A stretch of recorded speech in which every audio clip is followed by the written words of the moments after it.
Alright, in this quick video, you're going to learn how to make a lower thirds, just like the one we see here in this example. Let's zoom in on that a bit and see what that looks like. So as we roll through, you'll see that it sort of does a swipe in, and at the end it fades out. Now, some of the characteristics of this is we have this stripe here that fades out at the far right side. That's using a gradient in the color that includes transparency as part of the gradient pass. So I'm going to show you the easy way to make this happen. You could build this from scratch, but there's actually some templates built in that we're going to use. So for the moment, I'm going to drag this one out of the way, use it for an example. I'm going to come back to the beginning, and we'll pop this into place. To find what you need for this, you need to go to the Window menu and choose Essential Graphics. The default location for Essential Graphics is on the far right side, and one of the things it includes, besides a bunch of things you can make in Layer Panel, is it's got a bunch of templates. So the template you want to use, if you search for thirds and hit enter, it's going to show us a bunch of lower third type things. And the one that we want is a lower third with two lines, with one line with two lines. Here we go. Classic lower third, two lines. Drag that into your timeline, and it's going to bring with it all the things that it thinks it should have based on that template design. You may get a message that says that the font is not present. So just click OK and say, fine, I'll fix that in a minute. And as you go in here, you can see that there it is. And in this case, I find the font's kind of small. And I want to work with the font and the color because we want to make this look like it belongs in Baylor land. So what we're going to do here is let's first off edit the name. And when you do these, you can kind of like fix this up every time. So I'm going to put the guy's name here, which is Steve DeLay, one of our Board of Trustees members, and I'm typing it wrong.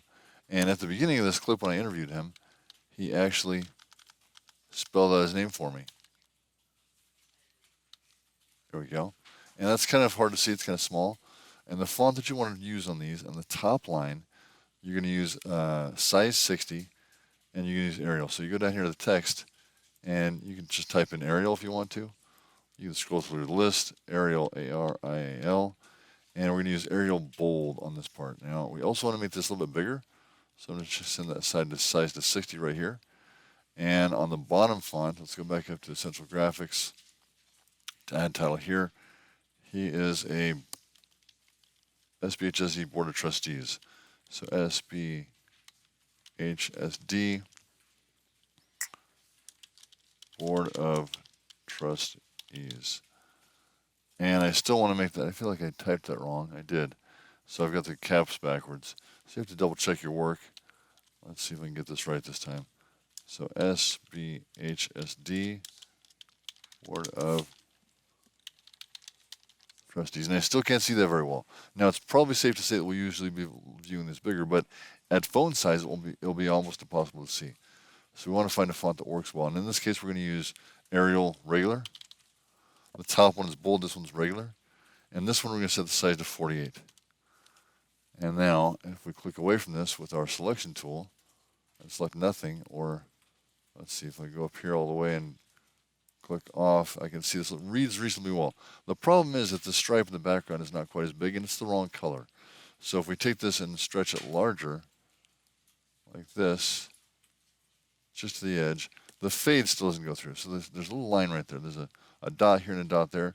This is the thing that controls the spread of the gradient. So I'm going to just drag that all the way to the right side, and it's going to fade off the right side a little bit. You can move this one a little bit if you want to. But what we really need to do is open up the appearance for this shape and double click. So the contents of this panel changes depending on what you've got selected. If you have a shape selected, it's going to give you shape options. If you have font selected, it's going to give you font options. And there's a color that we want you to use that I've kind of found over here in Photoshop. And what I did is I grabbed this graphic off the internet, and I grabbed that color right there, and I said, that's the color I want right there off this page. So I go copy. I'm going to go back to Premiere, and I'm going to have this color saved for you in a bold page. So if I paste that color right there, I've got it there. Now that's just the color. There's a separate setting for the transparency. So I'm going to set the color to both stops first.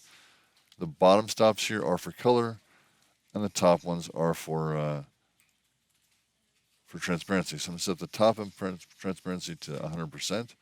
And now that looks a lot better. So it fades a little bit better.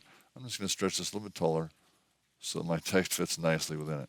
So that's what it looks like. The next thing I want to be able to do is set, so I've got a Here it is. So it looks like this. It swipes in, and at the end, it fades out. It sort of cross dissolves out. So what I'm going to do is I'm going to zoom in on this graphic in my timeline. So I'm using my zoom on the timeline to zoom in a bit more. Here we go. Here's the piece I want to view. There we go. There's the whole thing. And if you go to the window menu and search the effects panel, it'll pop open. And the two things we're going to use is a cross dissolve and a swipe. Or a wipe, sorry. A wipe. So the wipe we want to use is just a basic wipe. So just grab this wipe and drag it to the beginning of the clip. And as you can see, it's kind of wanting to hold on there. So I'm going to drop it into place there. And now I test it. And I'm like, that's pretty good. You could adjust it if you want to, but that looks pretty good. We're pretty happy with that look. So that pops into place. And now on the right side, we're going to add in a cross dissolve. No need to adjust these. These look great. So I got this and I dropped it into place at the end. And you could control, for example, how long that is by adjusting it that way, but the default duration is fine. You can also right-click on this and say Set Transition Duration. This is set to 30 frames, and I think this clip is running at 60 frames a second, so that's a half a second of time. So that works pretty nicely. That's how you do lower thirds.